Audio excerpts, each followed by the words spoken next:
Hey, Mr. Hanson, you know how my favorite season is winter? You know what? Yeah, I do remember we had a conversation about that.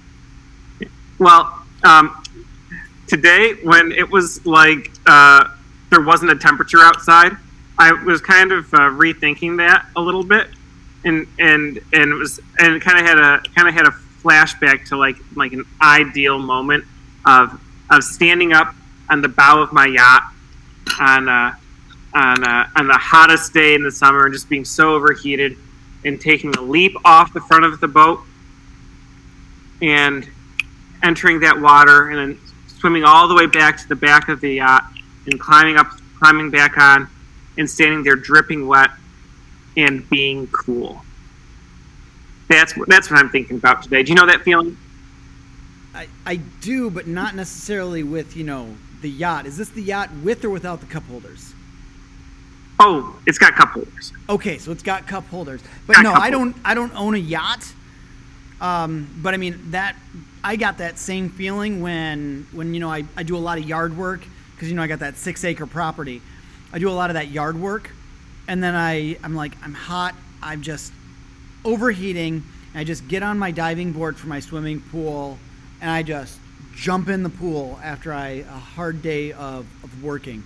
And then I climb out of the shallow end, and yeah, I'm just dripping wet, and I get so cold. Isn't that great?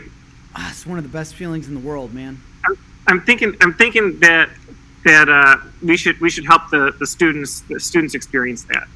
How would we do that? Well, I think that we cut a hole in the lake and have them jump in. I think that's bordering on cruel and unusual punishment, Mr. Muick.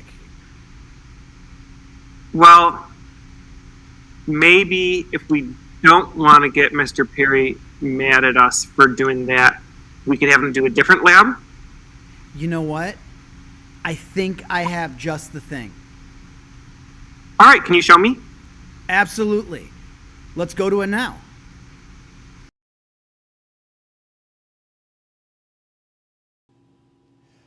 Hey, ladies and gents, for your warm-up activity on this unit, it's real simple. Okay, all you need to do is get a couple things that you have readily available in your home. You just need a little bit of water. That's all this is water. You need a paper towel or a towel or something to dry your hands afterwards. And then you also need some of your hand sanitizer. Okay? So today, all we're asking you to do is rub your hands together, feel, write some observations. Put some water on your hands, rub your hands together, shake them out a little bit, make some observations. Then, dry your hands off, get them nice and dry. Take a squirt, rub your hands, do this, and make some observations. And we want to know what's the difference between those three different scenarios. So if you have to do it a couple times so that you can detect some subtle changes, some subtle differences, go ahead and do that.